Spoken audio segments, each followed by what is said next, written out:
My self Ishita Nayyar. आज हम start करने वाले हैं एक बहुत ही इंपॉर्टेंट यूनिट जो कि है unit number 13 methods in biology. ये एक ऐसी यूनिट है जो ना कि आपके सारी यूनिट से क्लब्ड है, बहुत ही इंपॉर्टेंट है, बल्कि अगर आप पीएचडी में एप्लीकेशन भरते हो या उसमें एडमिशन लेना चाहते हो तो हर जगह आपसे इंटरव्यूज में टेक्निक्स ही पूछी जाएंगी कि कौन सी टेक्निक कब यूज की जाती है, क्यों यूज की जाती है। ये बहुत ही बेसिक और इम्पोर्टेंट एप्लीकेशन है इन बायोलॉजी। तो सबसे पहले आज हम एक बहुत ही बेसिक टेक्निक से स्टार्ट करने वाले हैं, that is isolation of DNA. आपको पता होगा कि जैसे आपको किसी भी चीज के ऊपर काम करना है, सपोज, तो हम क्या करते हैं, उसका जेनेटिक मटेरियल निकालते हैं। सो आपको पता होगा कि जो डीएनए है, आरएनए है, these are the types of genetic material. Deoxyribose nucleic acid, हमें भी क्या मिलता है, डीएनए मिलता है। कुछ वायरसेस होते हैं which are RNA containing, DNA containing. अगर हम उन पे स्टडी करना चाहते हैं, उनके जीनोम पे, तो हमें उसका जेनेटिक मटेरियल तो आइसोलेट करना होगा। तो वही जो जेनेटिक मटेरियल है वो कैसे आइसोलेट करते हैं, सबसे पहली टेक्निक आज हम वो देखेंगे। So first point, isolation of DNA. तो आपको पता होगा जैसे कि ये एक सेल है, सेल के बाहर मेम्ब्रेन है और कुछ सेल्स में तो सेल वॉल भी प्रेजेंट होती है फॉर एक्स्ट्रा प्रोटेक्शन। सेल के अंदर देयर इज अ न्यूक्लियस, उस न्यूक्लियस के अंदर आपका जेनेटिक मटेरियल होता है, राइट। तो ये ऐसे ही तो आइसोलेट नहीं किया जा सकता, हमें कुछ ना कुछ मेथडोलॉजी यूज करनी पड़ेगी जिससे हम डीएनए को आइसोलेट कर पाए। तो हम इसको फ्लो चार्ट की फॉर्म में समझेंगे, स्टेप बाय स्टेप, अच्छे से आपको यहाँ पर समझ आने वाला है। सबसे पहले जो भी आपका सेल है उसकी आप लाइसिस करेंगे, यानी कि सेल लाइसिस। जो भी सेल है सबसे पहले मुझे उसको ब्रेक डाउन करना पड़ेगा, क्योंकि मैं उसको ब्रेक डाउन करूंगी तभी तो उस सेल की जो आउटर प्रोटेक्टिव मेम्ब्रेन्स हैं या वॉल है वो टूटेंगी, और जो न्यूक्लियस है वो जब ब्रेक होगा तभी तो जेनेटिक मटेरियल निकल के बाहर आएगा। तो अब सवाल है कि ये ब्रेक कैसे होगा। So there are different methods for cell lysis, which is the first step. Either आप इसमें बायोलॉजिकल कर सकते हो, या फिर आप केमिकल कर सकते हो, या फिर mechanical. Now what is chemical? Chemical में आप डिफरेंट केमिकल एजेंट्स यूज कर सकते हो, जैसे कि आपका होता है डिटर्जेंट्स। अगर आप डिटर्जेंट्स यूज करते हो, एसिड्स यूज करते हो, एल्कली यूज करते हो, तो इनसे आप अपना जो सेल है उसकी जो मेम्ब्रेन है उसको डिग्रेड कर सकते हो। बायोलॉजिकल में क्या आ जाते हैं, एंजाइम्स। जैसे आपको पता है, अगर मैं बताऊं, अगर आपकी स्टडी एक फंगस पे है, फंगल सेल मेम्ब्रेन जो है, सेल वॉल सॉरी जो है, वो किससे बनी होती है, काइटिन से। तो यहाँ पर अगर आप काइटिनेज यूज करोगे तो क्या होगा, ये ब्रेक डाउन हो जाएगी। ऐसे ही अगर मैं प्लांट्स में बात करूं तो वहां पर अगर आप सेल्यूलेज यूज करेंगे तो आपका इजीली ब्रेक डाउन हो जाएगा, राइट। तो ऐसे ही या तो आप एंजाइम्स का यूज कर सकते हो, या फिर आप डिटर्जेंट्स, एसिड्स, एल्कली, ये सब यूज कर सकते हो। एंड मैकेनिकल में यू कैन यूज बेसिकली इधर सॉलिड शेयर और लिक्विड शेयर। यहाँ पर आप जैसे सोनिकेशन कर सकते हो, हीट दे सकते हो, प्रेशर दे सकते हो, उसकी वजह से आप अपना जो सेल है उसको क्या कर सकते हो, लाइज कर सकते हो। So this is the first step. एक बार ही अपने सेल को आपने लाइज कर लिया, मतलब उसको तोड़ लिया, उसका जेनेटिक मटेरियल बाहर रिलीज हो गया। Second thing you will add is EDTA। Now what is EDTA? EDTA जो होता है that is a very important chelating agent. Now what is a chelating agent? Let's understand. Chelating agent क्या होता है? EDTA की tendency होती है ions से बाइंड कर लेने की। अब क्या होता है, चिलेटिंग एजेंट मतलब जो मेटल आयंस को अपने साथ बाइंड कर ले। अब अगर ये मेटल आयंस को अपने साथ बाइंड कर लेगा तो होगा क्या कि अब मेटल आयंस तो फ्री नहीं है। तो नॉर्मली आपको पता होगा कि अगर किसी एंजाइम को फंक्शनल होना है, when I talk about holo enzyme, उसकी कंप्लीट यूनिट एंजाइम की किससे बनती है, एपो एंजाइम से, जो कि होता है प्रोटीनेशियस पार्ट, प्लस इसमें कोई ना कोई को फैक्टर या को एंजाइम चाहिए होता है, राइट। एपो एंजाइम क्या है, कोई प्रोटीनेशियस पार्ट। अगर उसके साथ कोई इनऑर्गेनिक मॉलिक्यूल कंबाइन करता है दैट इज कोफैक्टर, और अगर कोई ऑर्गेनिक मॉलिक्यूल इसके साथ काम कर रहा है दैट इज कोएंजाइम। ये दोनों मिलके होलो एंजाइम बनाते हैं। सिमिलरली अगर मैं बात करूं डीएनए एंजाइम की, जो कि डीएनए को ब्रेक करता है, तो इसको भी अपनी एक्टिविटी के लिए क्या चाहिए, मैग्नीशियम आयंस चाहिए एज अ कोफैक्टर। अब मैग्नीशियम आयंस अगर ईडीटीए के साथ बाइंड होंगे तो क्या वो डीएनए को मिल पाएंगे? The answer is no. तो चिलेटिंग एजेंट क्या करता है, ये मेटल आयन के साथ कॉम्प्लेक्स बना लेता है, जिसकी वजह से मेटल आयन जो है वो अब एंजाइम के लिए अवेलेबल नहीं रहा। अब जो एंजाइम है वो फंक्शनल नहीं होगा, इसी वजह से डीएनए जो है वो डीएनए को अब डिग्रेड नहीं कर पाएगा, जिसकी वजह से हमारा डीएनए क्या हो गया, प्रोटेक्ट हो गया। यही तो हम चाहते हैं कि अगर हमें अपना डीएनए आइसोलेट करना है, सबसे पहले हमने सेल लाइसिस करी, मतलब सेल को तोड़ा और उसमें से, ताकि हमारा जेनेटिक मटेरियल बाहर की तरफ रिलीज हो। सेकेंडली हमने ईडीटीए डाला, जो कि एक चिलेटिंग एजेंट है, जो कि मेटल आयन से कॉम्प्लेक्स फॉर्म कर लेगा। अगर एक बार ये कॉम्प्लेक्स बन गया तो अब जो मेटल आयन है वो एंजाइम को नहीं मिल पाया, जिसकी वजह से enzyme is no longer functional and DNA को अब वो डिग्रेड नहीं कर पाएगा, इसलिए हमारा डीएनए प्रोटेक्ट हो गया। That means EDT along with chelating agent is also functioning as a protectant. हमारे डीएनए को वो प्रोटेक्ट कर रहा है from the cutting action of DNA. तो आप एक बार ये वाली स्लाइड अच्छे से देख लीजिए कि कैसे आइसोलेशन का बेसिक प्रिंसिपल काम करता है, ये हमने यहाँ पर देखा है।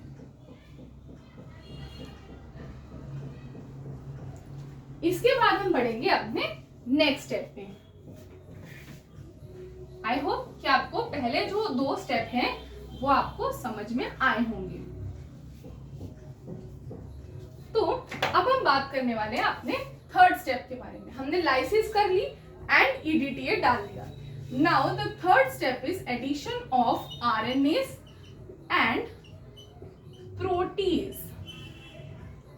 ठीक है, व्हाट डज इट मीन्स? अब देखो आरएनएस का काम क्या है? आरएनएस का काम है आरएनए को डिग्रेड करना, और प्रोटीन्स का काम क्या है? उसका काम है प्रोटीन्स को डिग्रेड करना। तो हमें ये क्यों करना है? It is very simple and the answer is very very basic. क्योंकि जैसे हमें आइसोलेट क्या करना है? डीएनए आइसोलेट करना है, राइट? तो अगर हमारा सपोज डीएनए भी है, आरएनए भी है और प्रोटीन भी है, तो हमें सिर्फ डीएनए आइसोलेट करना है। तो कहीं ना कहीं आरएनए और प्रोटीन हमारे लिए क्या हुआ? एक तरीके का कंटैमिनेंट हुआ, क्योंकि हमें आइसोलेट करना है सिर्फ डीएनए, और आरएनए और प्रोटीन अगर साथ में आएगा तो वो एक कंटैमिनेंट है, हमें ये नहीं चाहिए। इसीलिए हम क्या ऐड कर रहे हैं? सबसे पहले आरएनए। आरएनए क्या करेगा? आरएनए जो भी आरएनए कंपोनेंट होगा हमारे मिक्सचर में, उसको डिग्रेड कर देगा। Then we will add protease, generally used is protease के। प्रोटीज के क्या करेगा? जो भी प्रोटीन्स होंगे ना उनको डिग्रेड कर देगा, क्योंकि हमारे लिए आरएनए और प्रोटीन क्या है? कंटैमिनेंट्स है। इसकी वजह से अब प्रोटीन और आरएनए हमें नहीं मिलेगा, मिलेगा क्या? सिर्फ DNA. So this is a very important step कि आरएनए और प्रोटीज ऐड करते हैं हम, ताकि हमारा आरएनए और प्रोटीन कंपोनेंट डिग्रेड हो पाए। Our next step will be addition of phenol, chloroform and isoamyl alcohol in the ratio of 25:24:1। ये रेशो याद रखना बहुत ही इंपॉर्टेंट है। हमारा नेक्स्ट स्टेप क्या है कि वंस हमने आरएनए और प्रोटीन को डिग्रेड कर लिया, अब हमें ऐड करना है फिनॉल, क्लोरोफॉर्म और आइसोमाइल अल्कोहल इन द रेशो 25:24:1। इससे होगा क्या? आप देखेंगे कि फिनॉल जो है वो क्या बना लेता है? वो बना लेता है आपका लोअर ऑर्गेनिक फेज। क्लोरोफॉर्म की वजह से ये 2 फेजेस में डिवाइड होता है। मतलब क्या होता है? Phase separation. आपको एकदम ही 2 लेयर्स दिखने लगेंगी, एक नीचे वाला फेज, एक ऊपर वाला फेज, जिसे हम बोलेंगे अपर एक्वस फेज, राइट? तो नीचे क्या है? नीचे है लोअर ऑर्गेनिक फेज, जिसके अंदर आपको क्या मिलेगा? फिनॉल। अपर क्या है? आपका एक्वस फेज, जहां पर आपको क्या मिलेगा? क्लोरोफॉर्म। अब अगर आपने बेसिक केमिस्ट्री पढ़ी है तो आपने जरूर सुना होगा लाइक डिसॉल्व्स लाइक, कि जो जैसा होता है वो अपने जैसे कंपोनेंट से बाइंड करना चाहता है। तो आपको पता होगा डीएनए जो है हमारा, उसमें क्या है, फॉस्फेट बैकबोन है, जिसकी वजह से इट इज नेगेटिवली चार्ज, और नेगेटिवली चार्ज है मतलब कोई चार्ज कैरी कर रहा है, तो बेसिकली ये एक पोलर मॉलिक्यूल है। और क्लोरोफॉर्म भी क्या है, पोलर मॉलिक्यूल है। सो लाइक डिसॉल्व्स लाइक, इसीलिए हमें डीएनए जो है वो अपर एक्वस लेयर में हमें डीएनए मिलेगा। अगर कुछ आरएनए कंपोनेंट होगा वो भी, ठीक है, और जो प्रोटीन्स होंगे ना वो हमें इंटरफेस पे मिलेंगे। तो अब हम क्या करते हैं इसके बाद, सबसे पहले अगर हम इसको एक बार रिवाइज करें तो हमने अभी तक क्या किया कि जब हमें आइसोलेट करना है, सेल की लाइसिस करी, EDT as a chelating agent डाला जिससे हमारा डीएनए प्रोटेक्ट हो जाए, देन आरएनएस डाला ताकि आरएनए डिग्रेड हो जाए, प्रोटीएस डाला ताकि प्रोटीन डिग्रेड हो जाए, क्योंकि ये हमारे क्या थे, कंटेमिनेंट। अब बचेगा सिर्फ डीएनए। देन हमने phenol, chloroform and isoamyl alcohol डाला है इन द रेशियो 25:24:1। इससे क्या होगा, फिनॉल जो है वो नीचे जाकर बैठ जाएगा और बना लेगा ऑर्गेनिक फेज। क्लोरोफॉर्म की वजह से फेज सेपरेशन होगी, हमें दो फेजेस दिखने लगेंगे, जो नीचे वाला है दैट इज ऑर्गेनिक फेज, ऊपर वाला जो है वो क्या है, एक्वस फेज। तो हमें डीएनए क्यों ऊपर मिल रहा है, इसका रीजन है कि डीएनए नेगेटिवली चार्ज मॉलिक्यूल है due to the presence of phosphate, तो वो है एक पोलर मॉलिक्यूल। सिमिलरली जो आपका क्लोरोफॉर्म है वो भी पोलर है, तो लाइक डिसॉल्व्स लाइक होता है, जिसकी वजह से हमें डीएनए ऊपर ही मिल जाएगा। ऑल्सो अगर कुछ आरएनए थोड़ा बहुत होगा वो भी ऊपर मिलेगा, and proteins are found at the interface. And हमें ये कौन सी रेशो में ऐड करना है, दैट इज 25:24:1। इसी पर्टिकुलर रेशो में जो है आप इनको ऐड करोगे। तो आई होप कि आपको पहले इतना जो है बेसिक समझ में आया है। तो आरएनए भी ऊपर मिलने का यही रीजन है कि आरएनए भी क्या है, हमें पता है कि आरएनए भी तो नेगेटिवली चार्ज है ड्यू टू फॉस्फेट, इसीलिए वो हमें ऊपर ही मिल रहा है। Again the principle like dissolves like. तो आप एक बार इस स्लाइड को अच्छे से देख लीजिए और इसको नोट भी कर लीजिए, इसमें जो भी इंपॉर्टेंट इंफॉर्मेशन है उसको प्लीज नोट डाउन कर लीजिए।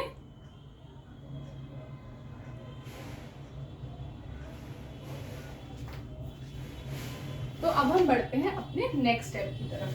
अभी तक हमने फेज सेपरेट कर लिया है और हमारे जो है वो 3 लेयर्स बन चुकी है। बेसिकली तीनों जो कंपोनेंट्स है वो अलग हो चुके हैं इन the form of 2 layers, upper aqueous and lower organic. अब हम बात करेंगे अपने 5th स्टेप की, ठीक है। अब हमारा क्या हो गया, फेज सेपरेट तो हो गया। अब हम क्या करेंगे, क्योंकि हमारा डीएनए किस में था, सुपरनेटेंट में था, मतलब ऊपर ही आया था ना, तो हम क्या करेंगे, अपना सुपरनेटेंट जो है वो अपना आइसोलेट करेंगे, ठीक है।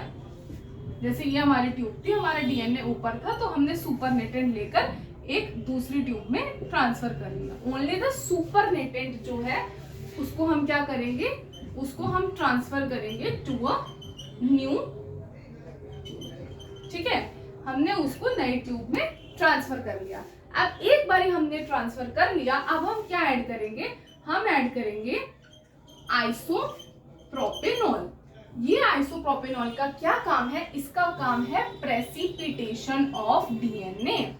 अब क्या होगा कि हमारा जितना भी डीएनए है वो यहाँ साइड में इस तरीके से प्रेसिपिटेट हो जाएगा। आइसोप्रोपेनॉल का ये काम है।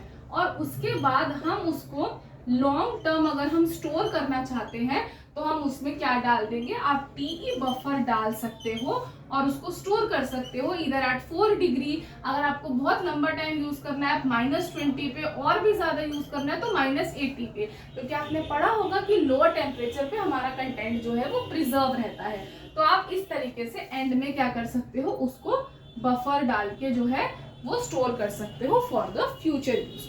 तो इस पर्टिकुलर स्टेप में हमने क्या क्या पढ़ा है, इसमें हमने पढ़ा है कि जब हमने अपना फिनॉल क्लोरोफॉर्म से लेयर्स सेपरेट कर ली हैं, उसके बाद हमने क्या किया है, सुपरनेटेंट ऐड किया है किसमें, नई ट्यूब में। उसके बाद हमने डाला है आइसोप्रोपेनॉल। आइसोप्रोपेनॉल क्यों, क्योंकि इट लीड्स टू प्रेसिपिटेशन।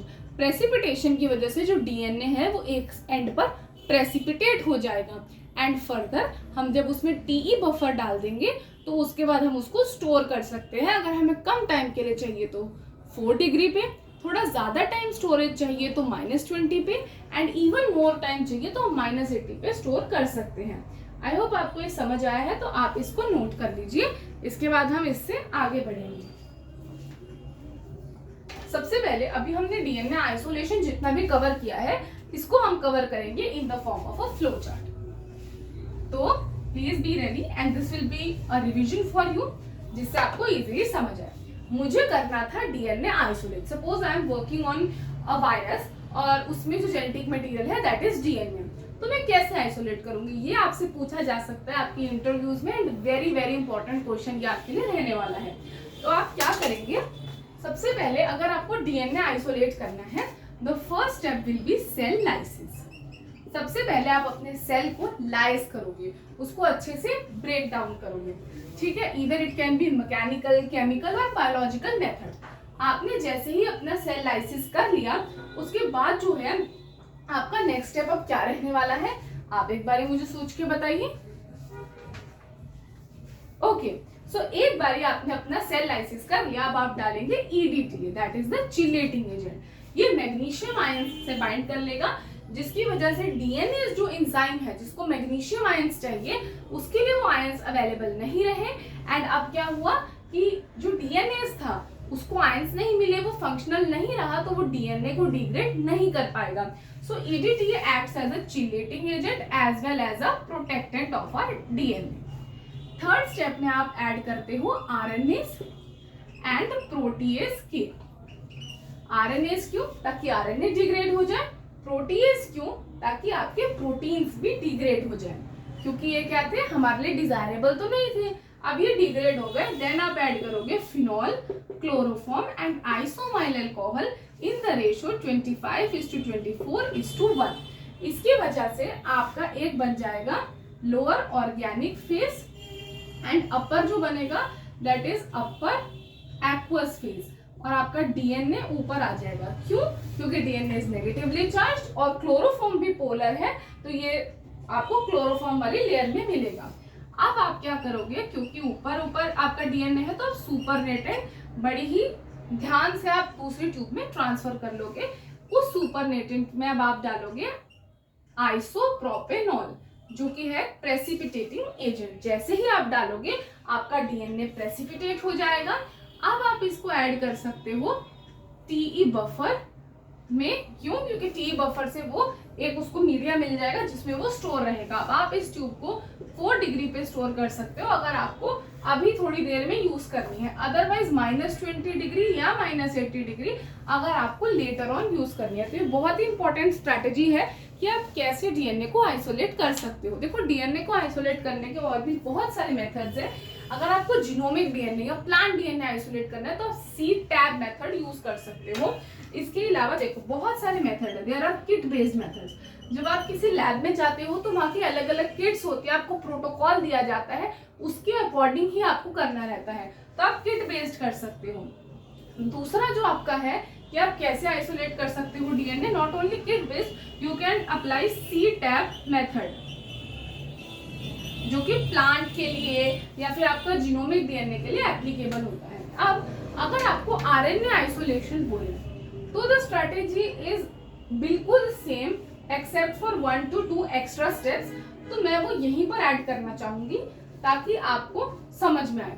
अगर मुझे आइसोलेट करना है आरएनए, सिमिलरली आरएनए भी एक जेनेटिक मटेरियल है, तो वो न्यूक्लियस में ही मिलेगा ना, तो हमें क्या लाइसिस तो करनी ही पड़ेगी सेल की। अगेन आप किसी केमिकल मेथड से करो, बायोलॉजिकल या मैकेनिकल मेथड से कर सकते हो। इधर आप क्या करोगे, रेदर देन आरएनएस आप डालोगे डीएनएस। क्यों, क्योंकि अब डीएनए हमारा डिजायर्ड प्रोडक्ट नहीं है, इससे हमारा डीएनए भी डिग्रेड हो जाएगा, नहीं बचेगा, और प्रोटीन्स भी जो अनवांटेड होंगे वो सब हट गए, क्या रहेगा, सिर्फ आरएनए। जब आप अब डालोगे phenol, chloroform and isoamyl alcohol in the ratio of 25:24:1, उसकी वजह से वही लोअर ऑर्गेनिक फेज होगा फिनॉल की वजह से, और अपर एक्वस फेज बनेगा क्लोरोफॉर्म की वजह से होती है ये फेज सेपरेशन। अब आरएनए क्या है, नेगेटिवली चार्ज मॉलिक्यूल है, क्योंकि उस पे भी फॉस्फेट है, तो आरएनए हमें ऊपर मिल जाएगा। हम सुपरनेटेंट ले लेंगे, आइसोप्रोपेनॉल से हम क्या कर सकते हैं, उसको प्रेसिपिटेट कर सकते हैं एंड टीई बफर में स्टोर कर लेंगे। अब मैं बता रही हूँ दो मेजर डिफरेंसेस जो डीएनए और आरएनए के बीच में है। पहले तो आपको यही पता लग गया कि आप डीएनए यहाँ पे डालोगे क्योंकि आरएनए हमें आइसोलेट करना है, यहाँ पे आप आरएनए से ऐड नहीं करते हो। सेकेंड, जब भी आपको आइसोलेशन ऑफ आरएनए करनी है आप सारे इंस्ट्रूमेंट को डीईपीसी से ट्रीट करते हो। क्यों? क्योंकि डीईपीसी जो है वो एक आरएनएस इनहिबिटर है, ठीक है। तो ताकि, क्योंकि आरएनए डीएनए से काफी ज्यादा सेंसिटिव है, तो कहीं आपका आरएनए डिस्टॉर्ट ना हो जाए, इसीलिए आप पहले से ही एक आरएनएस इनहिबिटर जो है वो डाल कर रखते हो ताकि आरएनए डिस्टॉर्ट ना हो। तो सबसे पहले स्टार्ट करने से पहले this is your first and foremost step कि आप सब इंस्ट्रूमेंट्स को डीईपीसी से ट्रीट करोगे, जो कि एक आरएनएस इनहिबिटर है जिसकी वजह से आपका आरएनए डिस्टॉर्ट ना हो। उसके बाद आप करोगे लाइसेज, ईडीटीए और फिर डीएनएस, प्रोटीएस डालोगे ताकि डीएनए और प्रोटीन्स डिस्टॉर्ट हो जाए और सिर्फ आरएनए मिले। नेक्स्ट, यहाँ पर जब आप ये जो मिक्सचर डाल रहे हो, इस मिक्सचर को जनरली हम एज अ ट्राइजोल यूज करते हैं। ट्राइजोल में क्या क्या होता है? So there is a agent called as guanidinium isothiocyanate which is also a RNase inhibitor। इसके साथ साथ chloroform and isoamyl alcohol, phenol, ये सब तो डलता ही है, लेकिन guanidinium isothiocyanate which is a RNase inhibitor ये भी डलेगा। एंड अगेन फेज सेपरेशन हुई, आरएनए ऊपर आ जाएगा। फिर क्या करोगे आप? सुपरनेटेंट ले लोगे। सुपरनेटेंट लेके जब आप आइसोप्रोपेनॉल डालोगे तो प्रेसिपिटेट हो जाएगा आपका आरएनए एंड देन आप जब बफर में उसको स्टोर कर सकते हो। अगेन डिपेंड करता है कि आपको अगर अभी यूज करना है तो आप स्टैंडर्ड टेम्परेचर 4 डिग्री पे स्टोर कर सकते हो। अगर लेटर ऑन के लिए करना है तो -20 या फिर -80 डिग्री पे भी आप स्टोर कर सकते हो। तो ये आपका कुछ बेसिक्स था कि अगर आपका कोई जेनेटिक मटेरियल है जो आपको आइसोलेट करना है, वेदर इट इज डीएनए और आरएनए, तो आप कैसे करोगे। तो अब मैं आपको एक समरी के फॉर्म में बताना चाहूंगी कि इस वीडियो में हमने क्या क्या कवर किया है।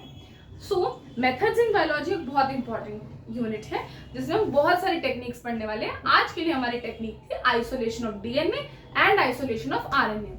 अगर आपको आइसोलेट करना है डीएनए, तो डीएनए के लिए आपको क्या करना है? सेल को लाइज करना है। क्यों? क्योंकि हमारा जेनेटिक मटेरियल तो न्यूक्लियस में है।